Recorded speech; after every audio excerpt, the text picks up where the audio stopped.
तो चलिए स्टूडेंट्स अगला क्वेश्चन देखते हैं। क्वेश्चन नंबर 31 दिया गया है, two lamp post are of equal height, a boy measured an angle of elevation of the top of each lamp post from the mid point of the line joining the feet of the lamp post at 30 degree after walking 15 metre towards one of them he measured the angle of elevation of its top at point where he stands at 60 degree.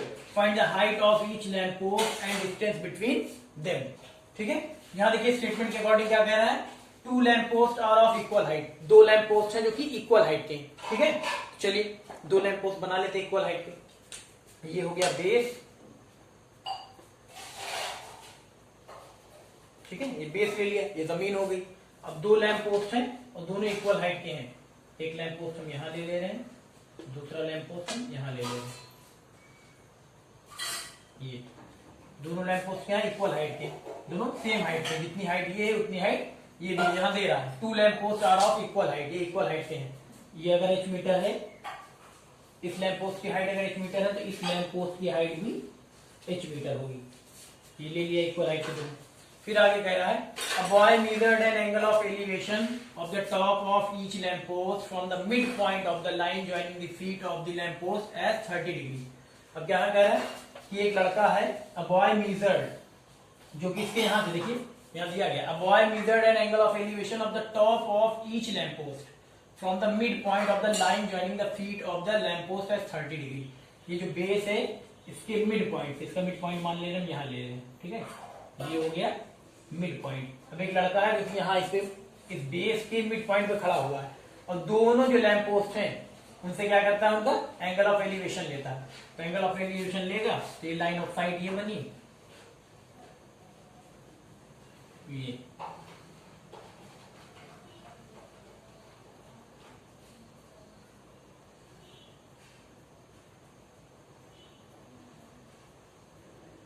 ये हो गया। ठीक है, line of site. और यहां से भी line of site ये देखिए ये बनी। दोनों लैम्प पोस्ट के टॉप से एंगल ऑफ एलिवेशन यहां से मेजर करता है तो कितना आता है, दोनों 30 डिग्री यहां दिया गया है। ये देखिए लैम्प पोस्ट है 30 डिग्री, यानी ये एंगल ऑफ एलिवेशन ये भी दोनों क्या है 30 डिग्री, इसका भी 30 डिग्री और इसका भी 30 डिग्री। ठीक है, ये दिया गया। अब उसके बाद फिर कह रहा है आगे देखिए, after walking 15 metre towards one of them he measured the angle of elevation of its top at point where he stands at 60 degree. अब उसके बाद क्या है, इस पॉइंट से मिड पॉइंट से दोनों लैम्प पोस्ट, एक इधर एक इधर, दोनों किसी भी तरफ, चाहे इस तरफ चाहे इस तरफ, 15 मीटर जब वो आगे बढ़ता है, 15 मीटर क्या करता है, आगे बढ़ता है। मान ले रहे हैं यहां से देखिए, यहां से ये इस तरफ, इस लैम्प पोस्ट की तरफ 15 मीटर आगे बढ़ता है, तो मान ले रहे हैं यहां तक आया, ये डिस्टेंस हो गई 15 मीटर। ठीक है, तो यहाँ पे जो एंगल ऑफ एलिवेशन बनता है वो बनता है 60 डिग्री। ये जो एंगल ऑफ एलिवेशन बनता है ये बनता है 60 डिग्री, यहाँ लिख ले रहे हैं, ये बनता है 60 डिग्री। अब ये डिस्टेंस कितनी है, 15 मीटर। यहाँ नाम लिख ले रहे हैं, देखिए A B C D E F. ठीक है, अब यहाँ पे देखिए जब मिड पॉइंट से यहाँ से जो लड़का खड़ा हुआ है मुझे 15 मीटर आगे चलता है, यानी ये डिस्टेंस है 15 मीटर। ये डिस्टेंस कितनी है 15 मीटर। जब यहाँ से ये 15 मीटर आगे बढ़ता है तो यहाँ पे जो एंगल ऑफ एलिवेशन बनता है वो 60 डिग्री हो जाता है। ठीक है, अब ये डिस्टेंस तो हमें पता नहीं, इसको हम ले लेते x मीटर, इसको ले लेते हैं x मीटर। ये x मीटर ले लिया, ये तो 15 मीटर है ना, एंगल ऑफ एलिवेशन 60 डिग्री। ये होगा पहला, find the height of each lamp post, यानी ईच लैम्प पोस्ट की हाइट निकालनी है आपको, h की वैल्यू निकालनी है, एंड डिस्टेंस बिटवीन देम। और ये दोनों लैम्प पोस्ट हैं FE और AB, इनके बीच की डिस्टेंस निकालनी है, यानी ये पूरी डिस्टेंस निकालनी, EB या कह सकते हैं BE आपको निकालना है। तो यहाँ देखिए EC, यहाँ EC तक की जो डिस्टेंस हो गई कितनी, x प्लस 15, कितनी हो गई x प्लस 15 है ना, ये x है ये 15 है, तो पूरी कितनी हो गई EC x प्लस 15। और अगर आपको पता है ये EB जो ये है बेस, इसका मिड पॉइंट क्या है C, अगर ये मिड पॉइंट है तो ये डिस्टेंस यानी CB ये भी कितनी हो जाएगी x प्लस 15, ये डिस्टेंस भी कितनी हो जाएगी x प्लस 15, इसको भी लिख देना x प्लस 15, ये हो गई। ठीक, क्यों, अगर x प्लस 15 EC अगर x प्लस 15 है तो BC भी x प्लस 15 हो जाएगा, क्योंकि C क्या है मिड पॉइंट है, क्वेश्चन में दिया गया है। तो ये डिस्टेंस क्या होगी, इक्वल हो जाएगी, यानी पूरी डिस्टेंस की अगर हम बात करें ये कितनी हो जाएगी x प्लस 15 को ऐड करेंगे तो 2x प्लस 30 हो जाएगा। कितना हो जाएगा 2x प्लस 30। ठीक है। तो चलिए यहाँ पे हम सबसे पहले लिख ले रहे हैं, let the height of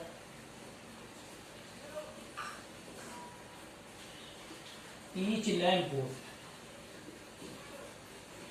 let the height of each lamp post be, ऐसे लिख ले, let the height of each lamp post कितना है, FE और AB, AB is equal to FE, ये कितना ले लिया हमने, H मीटर ले लिया, ठीक है, ये आ गया। और उसके बाद डिस्टेंस लिख लिया, distance between two lamp post, distance between two lamp post, two lamp post के बीच की डिस्टेंस कितनी, EB, या कह सकते हैं BE, ये हो जाएगा BE इक्वल टू, B ये पूरी डिस्टेंस है, B यानी कि EC plus BC, EC plus BC, EC कितना है देखिए, EC है x प्लस 15, BC कितना है, वो भी x प्लस 15 है, ये आ जाएगा कितना, 2x plus 30, 2x plus 30 metre, यानी distance between two lamp post कितनी होगी, 2x प्लस 30। तो हम निकालेंगे कैसे, h की वैल्यू हमें निकालनी और x की वैल्यू निकालनी, x की वैल्यू निकालने ये पुट कर देंगे तो डिस्टेंस आ जाएगी दोनों के बीच की, है ना। तो चलिए शुरू करते हैं। यहाँ पे पहले ले लेते हैं इन ट्राइंगल इसमें ले लेते हैं FED, इन ट्राइंगल FED, यहाँ ले लेते, देखिए in triangle FED, in triangle FED, जब FED में लेंगे तो क्या लेंगे, tan 60 डिग्री, क्योंकि एंगल वहां क्या बन रहा है, angle of elevation 60 degree, tan 60 degree यहाँ ले लेंगे। जब tan 60 लेंगे तो tan का रेशियो क्या होता है, perpendicular upon base, P upon B, perpendicular upon base, यानी कि FE upon ED, FE upon ED हो जाएगा, FE upon ED, tan 60 degree यानी कि वैल्यू होती है √3, tan 60 डिग्री की वैल्यू √3, और यहाँ पे ED कितना है, x है, PD x है, और FE कितना है, h, तो यहाँ पे हो जाएगा h अपॉन x। अब यहाँ पर आप मल्टीप्लाई कराएंगे तो हमारा h की वैल्यू कितनी आ जाएगी, h इज इक्वल टू आ जाएगा √3x, h is equal to आ गया √3x, इसको हम ले लेंगे इक्वेशन नंबर फर्स्ट, ठीक है, या ऐसे भी लिख सकते थे √3x is equal to h, है ना, h की वैल्यू आ गई √3x।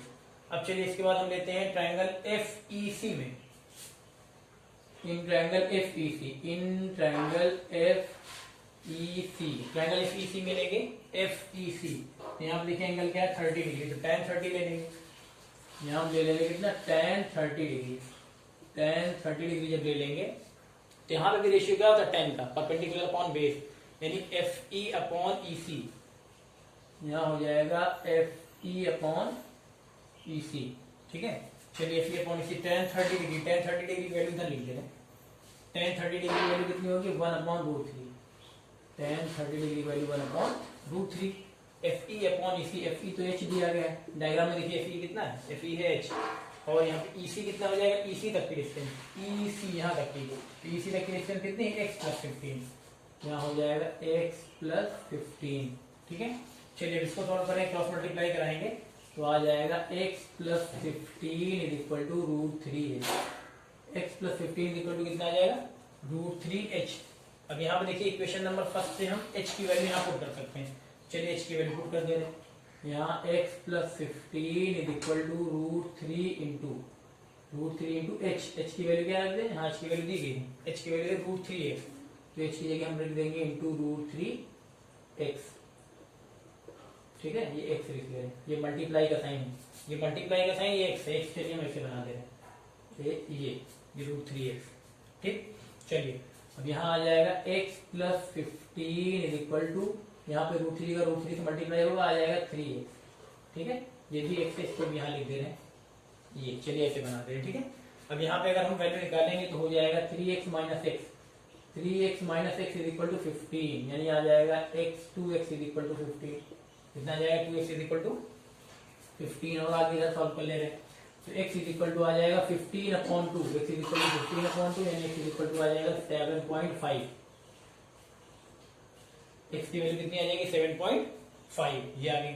अब x की वैल्यू 7.5 आ गई तो हमें h की वैल्यू चाहिए, तो हम h की वैल्यू निकालने के लिए क्या करें, यही पुट कर दे रहे, चलिए यहाँ पुट कर दे रहे हैं, put x is equal to 7.5, put x is equal to 7.5 in equation first, चलिए इक्वेशन फर्स्ट है ना, h is equal to √3x, इसी में रख दे रहे h इज इक्वल टू, यहाँ रख दे रहे h is equal to √3x, तो h is equal to √3 into x, x की वैल्यू कितनी, x की वैल्यू है ये 7.5, 7.5, यहाँ हम सॉल्व करेंगे तो h इज इक्वल टू √3 की वैल्यू कितनी होती है 1.732 इंटू 7.5, यानी h इज इक्वल टू, अगर मल्टीप्लाई कराएंगे 1.732 को 7.5 से मल्टीप्लाई कराएंगे तो आएगा 12.99, कितना आएगा 12.99, और 12.99 को हम लिख सकते हैं 13 अप्रॉक्स, है ना। देखिए 12.99 आएगा मल्टीप्लाई कराना, तो 12.99 को हम अप्रॉक्स क्या लिख सकते हैं 13 लिख दिया हमने, ठीक है। अब x की वैल्यू भी मिल गई, h की वैल्यू भी मिल गई, अब यही उठा के हम यहाँ पुट कर देंगे। चलिए इसमें पुट कर दे रहे हैं, यहाँ h की वैल्यू पुट कर देंगे और यहाँ x की वैल्यू पुट कर देंगे, तो लैंप पोस्ट की हाइट आ जाएगी और दोनों लैंप पोस्ट के बीच की डिस्टेंस भी आ जाएगी। चलिए रख दे रहे हैं, इसको मिटाना पड़ेगा, यहाँ मिटा दे रहे हैं, ये हो गया, इसको मिटा दे रहे हैं।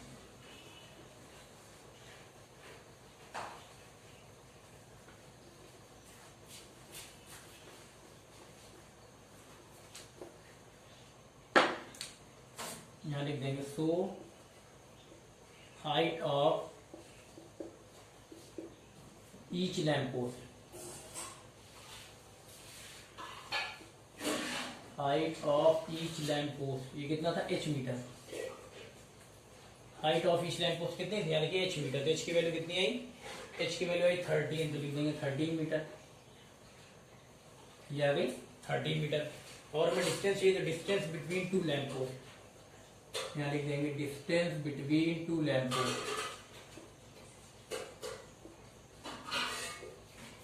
Distance between two lamp post, distance between two lamp post यहाँ पे कितनी है, देखिए 2x प्लस 30, ये लिख लेना 2x plus 30 metre, 2x plus 30 metre, तो 2 इंटू x की वैल्यू कितनी आई 7.5, x की वैल्यू 7.5 प्लस 30 मीटर, है ना, यहाँ प्लस 30 है मीटर, तो इसको जब मल्टीप्लाई कराएंगे कितना आ जाएगा, 2 इंटू 7.5 यहाँ आ जाएगा 15, आगे कितना प्लस 30, 15 प्लस 30 मीटर, यानी कितना आ जाएगा 45 मीटर, ये आ जाएगा 45 मीटर। तो distance between two lamp post ये भी आ गया और height of each lamp post ये भी आ गया, है ना। हाइट आएगी 13 मीटर और डिस्टेंस आएगी 45 मीटर, ठीक है, कर लीजिए।